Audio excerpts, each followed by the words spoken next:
Region 9 basketball was full of fireworks on Friday night, and we're going to talk about it in this episode of the Southern Utah Sports Report.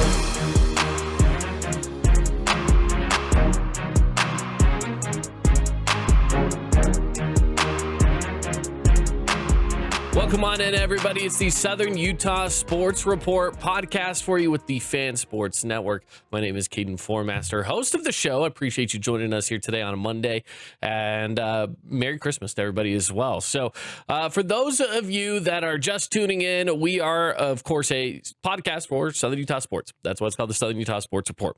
We're going to be shifting things up. New Year's coming up here in just a little bit, and so the next few weeks are going to be a little hit or miss, just so everyone knows. With the holidays, sometimes we're going to be bringing out episodes, maybe not. But at the beginning of the new year, once we really get back into the swing of things, we're going to be bringing you a bunch of episodes. Try to make it a podcast that comes out hopefully around multiple times a week, if not every day. We'd love for this to be a daily podcast if possible. So that's kind of the end goal. But next year, we're going to be really diving into that a little bit deeper and having more opportunities to be able to do that. The one thing that we're going to be doing with that, though, is a little bit more of an organized schedule. And what I mean by that is we'll have it so Mondays are more of a recap of not just the weekend, yes, but we are going to be looking more specifically at stuff going on right here in Southern Utah, talking more Region 9 specifically, boys, girls basketball, any updates on other sports that we have as well, wrestling and so on and so forth. And of course, as we move into spring sports, that will be kind of the high school day is going to be Monday. That'll take us into Tuesday. Maybe we'll focus more on college athletics. I know there's a lot of people who are saying that, hey, you know what? I live in St. George. I'm a fan of Southern Utah sports, but I really want to hear more about some of the college stuff that's going on. So we'll give you some college updates on a Tuesday. Wednesday might be the day that we bring in some guests. You know, we'll do some more little hyper-focused days on Wednesday to bring you things like interviews with coaches or players or whatever we may have in store for you on those kinds of days. Thursdays, we'll backtrack it again to hyper-focusing on local. We'll be getting back into some of the high school sports and the prep sports on that side. And by the way, those local days, we might also throw in a little college, as in more like Utah Tech, SUU.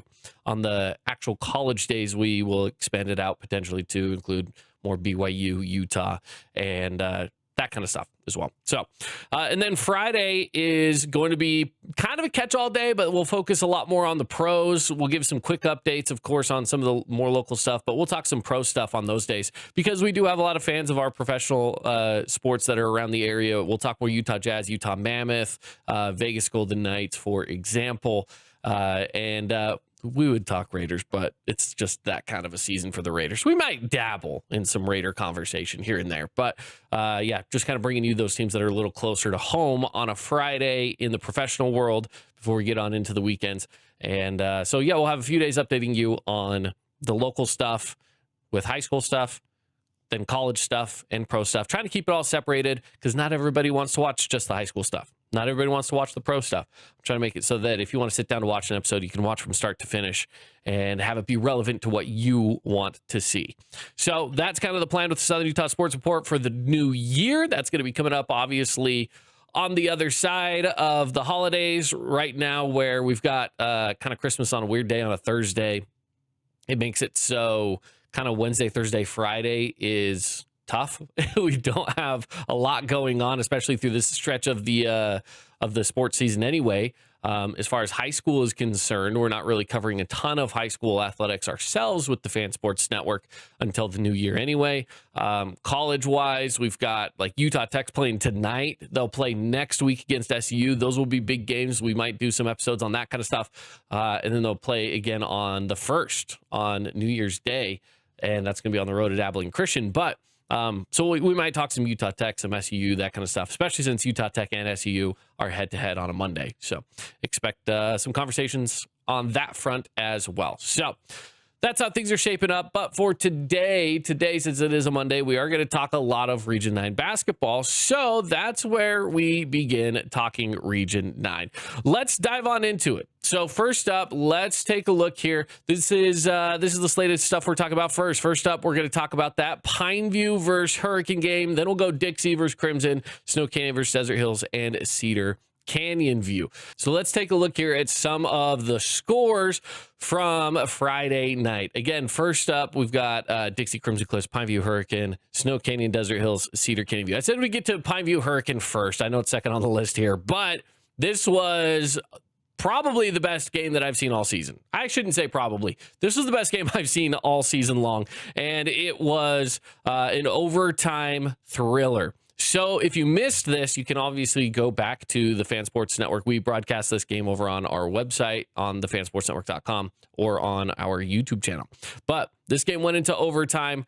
It was just solid, back and forth all night long. No one really had a lead larger than maybe like 6 or 7 points, which was insane. Now, to break down exactly what happened for you down the stretch.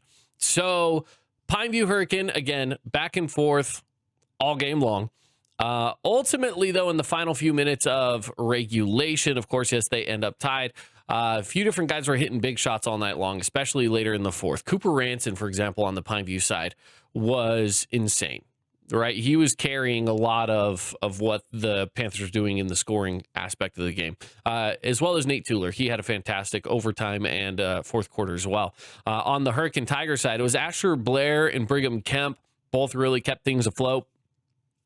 And it was just, overall fantastic game from those players, especially later in the game, to keep things rolling and keep things afloat. So as the game was coming down to a close in the fourth quarter, of course, as I mentioned before, it ends up all tied up and we go into overtime. So in overtime, foul trouble became an issue for a few of the Tigers specifically. You had Brigham Kemp foul out with just a few seconds to go, really just a few minutes to go maybe in the game. And they were behind at that point. They were trailing by 3. This is where Asher Blair stepped up. He hits a 3-point shot that ties up the game. Now, there were some, you get into this kind of back and forth routine of one team's on top, the other team kind of fouls, they go and make a shot, whatever. And it ended up tied again at 70 with just a few seconds left. So Hurricane Asher Blair makes a big shot, 3-pointer to take the lead. Huge moment for them.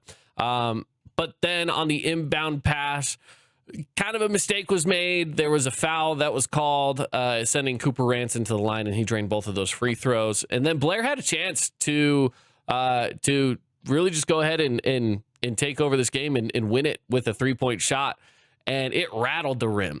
On the run, with about 4 seconds left, they inbound the pass to him. He gets down court, puts one up from probably 10, 15 feet beyond the 3-point line, and rattled the rim. It was close. It was really close, but just couldn't get it to go home. So Panthers walk away with the win here, and it was a good win for them. I would say if you asked them, they would say it was an ugly win, and I would argue that it probably was. It might be an ugly win if you want to call it that, but a win is a win. Overall, it was good competition. That's all that matters for me, is I like to see good competition, and it was indeed good competition. So I'll give them that. Good competition between Pineview and Hurricane on a Friday night, and the Tigers now dropped 2 in a row. And that was what was big with this game. That was another big storyline coming into it, was the Panthers and the Tigers had both lost on Wednesday, where the Panthers lost to Crimson Cliffs, Tigers lost to Dixie, and so they both were coming into this game with a little bit of a chip on their shoulder, trying to get back in the win column. Obviously, only one team can do that, and it was the Panthers this time around. So this is obviously still early. We're still very early in the Region 9 season. I feel like the matchup between these two that's going to be at Pineview High School is going to be amazing. Whenever that's supposed to happen, I'll look it up here in just a second so I can let you know. But yeah, that's going to be an amazing head-to-head matchup coming up here in January, and we'll see exactly what day that is. It's going to be January 28th is what they were looking at there. January 28th is basically the same schedule that we had this last week. We're just going to flip-flop locations. So fantastic game all around. And if you want to go back and check out all the details on that, go watch it on the Fan Sports Network YouTube page or the fansportsnetwork.com. Same with this game, Dixie Crimson Cliffs, to get into this one as well. This game is another one of those that can also be looked at over on the Fan, and where you can watch this game and get all the details on it. But this game was actually really close, a lot more back and forth than maybe it looks. Crimson Cliffs kind of always just kind of had like this 3-point lead for a long stretch of the game. There was a very, very long stretch here where they kept the lead ahead of Dixie by just a few points. And then obviously that ballooned in the fourth quarter where they held Dixie to only 7 points in the fourth quarter. Crimson Cliffs defense stepped up. They scored 14 to Dixie's 7 to ultimately kind of just pull it away. But overall, yeah, it was a good game from the Mustangs. I don't have a lot of their stats for individual stats, but I do know on the Dixie side, some of the stats over there, it was Asher Spence's leading scorer with 14, the only guy in double digits there for the Flyers. But a good game overall from him. Evan Ashton shot really well, 60% from the floor, which is fantastic, and 7 points for him. But coming up short, it was a big defensive game, obviously a lower scoring game in comparison to some. You know, that magic number, I think in high school, I would dare say is like, if you're scoring in the 50s, then it's a decent game. Anything higher than that's really quite good. That's a high scoring game. So obviously, as you can tell, we've got a few scores in the 50s and higher, but some not so much. So just a defensive game all around, and it's Crimson Cliffs coming out on top. Again, I think it's a good win for them. It's a fantastic win for them over a really good team. So I think you got to get good wins when they come your way, and Crimson Cliffs has 2 of them in just the last week. So Wednesday and Friday, that win over Pineview, it was massive. Huge win against Pineview, huge win against Dixie. You take those when you can get them, because you're not always going to get those kind of wins. So good for them on that. Let's go to Desert Hills, where the Snow Canyon Warriors walk away with the win here, 49-44. And it was a close game throughout. Going into the fourth quarter, the game's tied, right? This is a tied ball game as you go into the fourth quarter. And it was a defensive game all around. I think we can all agree on that. Like I mentioned before, if you're getting into the 50s, that's a decent scoring game. They kept this thing in the 40s. It was a lower scoring game for sure. However, still a fantastic game to be at.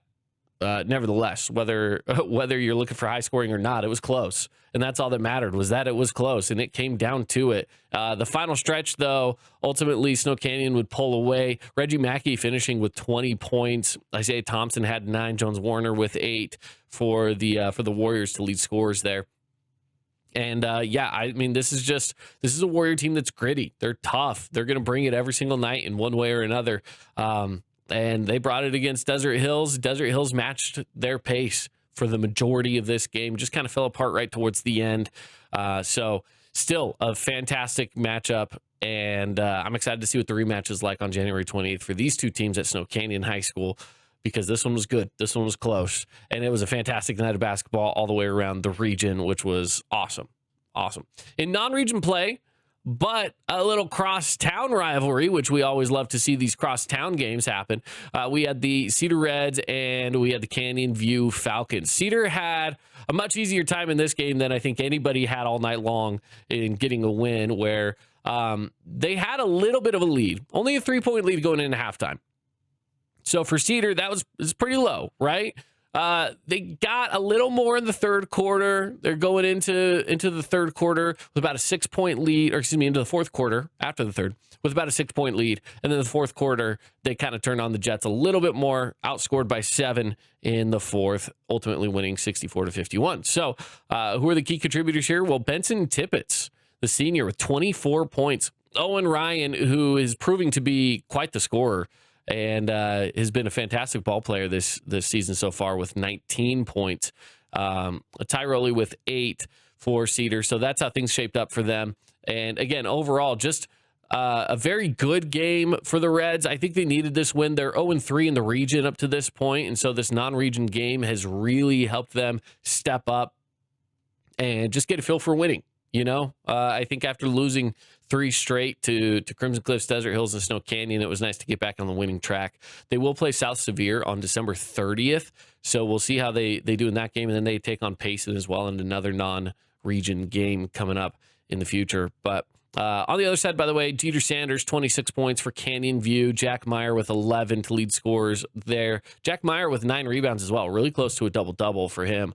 And Anthony Campbell with 3 steals. So pretty good game from the Falcons in some aspects, but again, falling short to the Reds in this one. So that's how everything has shaped up when it comes to the scores and our Friday night matchups. Let's take a look here at the standings. I want to take a quick look at how things are going right now in Region 9 standings. This is specifically the region itself, okay? So this is region head-to-head play. Crimson Cliffs leads. They're 3-0 in region play. They've got games wins over Cedar, Pineview, and now Dixie. Fantastic wins to have. I don't think anybody would be upset about having the start that they've had to this season. 3-0 is insane. Pineview is 2-1 with their one loss to Crimson Cliffs. Snow Canyon's also 2-1. So for a team that overall record hasn't looked all that great, to be completely honest, I know they wish that record was better. They have started region play pretty well with a 2-1 record up to this point. They do have those wins over Cedar and Desert Hills. So good start now for Snow Canyon. Dixie's 1-1. They haven't played as many with that one loss coming on Friday night to Crimson Cliffs, and they have the win over Hurricane. Hurricane's one win came early with their 2 losses just this last week. They're a great team, though. I feel like that number is going to go higher, but we'll see where they kind of level out at.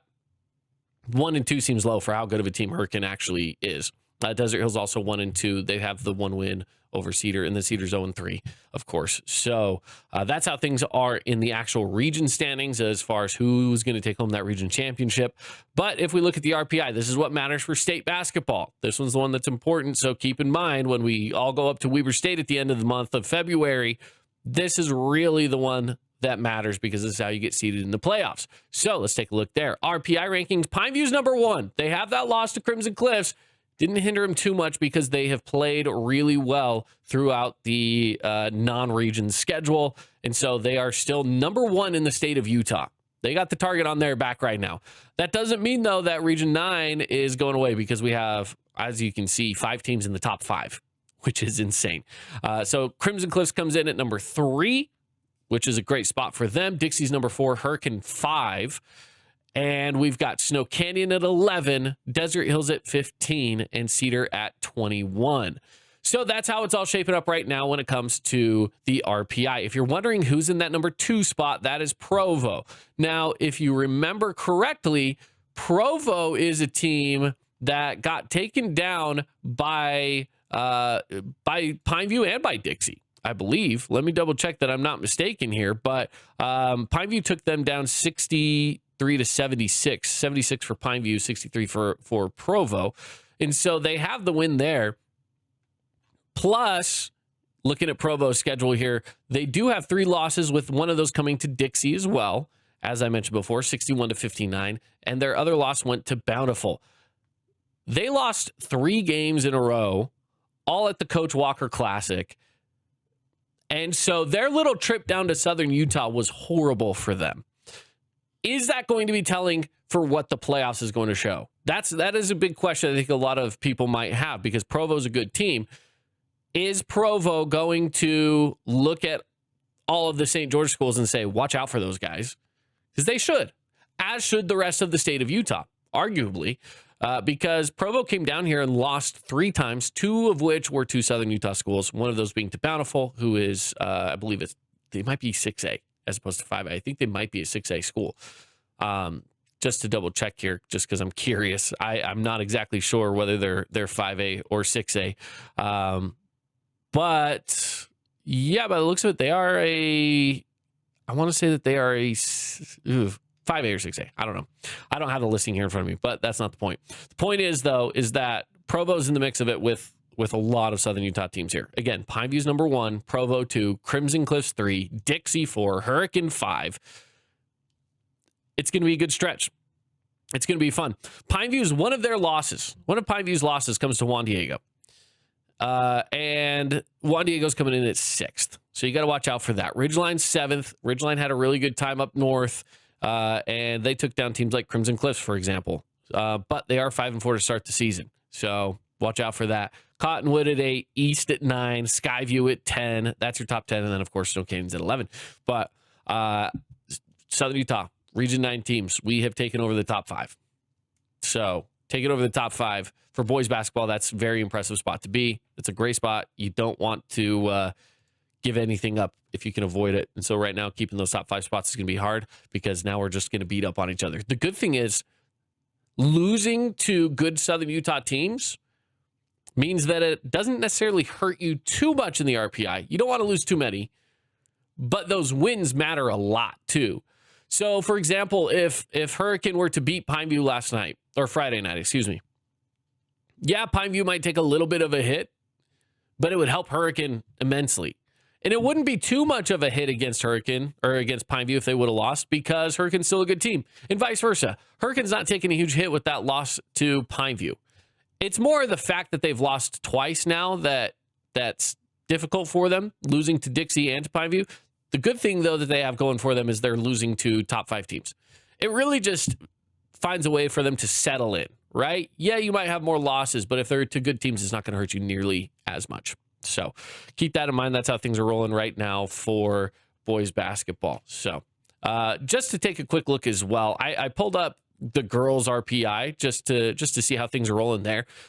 Dixie is number 1 in girls. Okay, Dixie's girls are phenomenal this year. 9-0 start. Coach Winters has them rocking and rolling. This is fantastic for the Dixie girls. Snow Canyon's number 2.